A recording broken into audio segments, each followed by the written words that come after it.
আমরা মুসলিমরা অনুবাদ না পড়ার পেছনে যে অজুহাতগুলো দেখাই তা যে আমরা খুবই ব্যস্ত পড়ালেখা নিয়ে, আমাদের কাজে আমরা ব্যস্ত ব্যবসা নিয়ে ইত্যাদি। আমাদের অনেকেই বছরের পর বছর ব্যয় করছি অসংখ্য বিভিন্ন রকম বই পড়ে, স্কুল, কলেজ এবং বিশ্ববিদ্যালয়ে, শুধু একটা ডিগ্রি অর্জনের জন্য।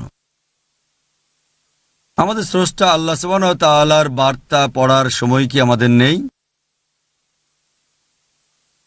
কোরআন পড়তে কত সময় লাগবে? আমাদের নবীজি মুহাম্মদ সাল্লাল্লাহু আলাইহি ওয়াসাল্লাম বলেছেন, এটা সহিহ তিরমিজির একটা হাদিস, যে তিনি বলেছেন 3 দিনের কম সময়ে যে কোরআন পড়ে সে কোরআন এখনো বোঝেনি। তার মানে যদি কেউ মনোযোগ দিয়ে কোরআন পড়ে কমপক্ষে তার 3 দিন সময় লাগবে কমপক্ষে। যদি কিছুটা ধীরে পড়ে হয়তো 5 দিন লাগবে, আর যদি একদিনে 1 জাজ বা 1 পারা পড়ে তাহলে হয়তো সময় লাগবে 1 মাস।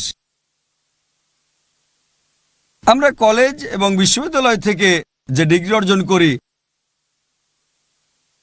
তা আমাদের পৃথিবীতে সাহায্য করতেও পারে, নাও পারে। আমার জানা মতে হাজার হাজার পোস্ট গ্রাজুয়েটও আছেন যাদের চাকরি নেই।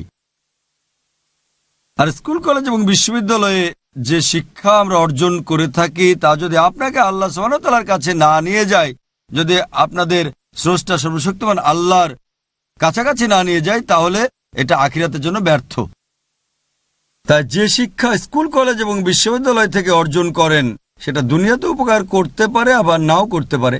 আর যদি সেটা আমাদের স্রষ্টা আল্লাহ সুবহানাহু ওয়া তাআলার নিকটবর্তী না করে তাহলে আখিরাতের জন্য উপকার আসবে না। তবে কোরআন এই ব্যাপারে বলছে যে, আল্লাহ কোরআনে বলেন, সূরা বাকারা অধ্যায় নম্বর 2 আয়াত 1 এবং 2, আলিফ লাম মিম যালিকাল কিতাবু লা রাইবা ফীহি হুদাল লিল মুত্তাকিন। এটা হচ্ছে মুত্তাকিদের জন্য পথপ্রদর্শক, কোনো সন্দেহ নেই যারা ভয় করে আল্লাহ সুবহানাহু ওয়া তাআলাকে। তার মানে আল্লাহ আপনাকে নিশ্চয়তা দিচ্ছেন যে এটা সুস্পষ্ট পথপ্রদর্শক, আর এটা আপনাকে অবশ্যই এই দুনিয়াতে মঙ্গল করবে, পাশাপাশি আখিরাতেরও কল্যাণ করবে। আল্লাহ কোরআনে বলেন, সূরা কাহাফ অধ্যায় নম্বর 18 আয়াত 54, যে এই কিতাব যাতে সবকিছুই ধারাবাহিকভাবে বিস্তারিত আছে, যাতে মানুষের জন্য কল্যাণ রয়েছে। তবে খুব কম মানুষই শুকরিয়া আদায় করে থাকে। একই কথা আল্লাহ বলেছেন সূরা জুমার অধ্যায় নম্বর 39 আয়াত নম্বর 27, যে আল্লাহ সুবহানাহু ওয়া তাআলা অনেক দৃষ্টান্ত বিস্তারিত বলেছেন যাতে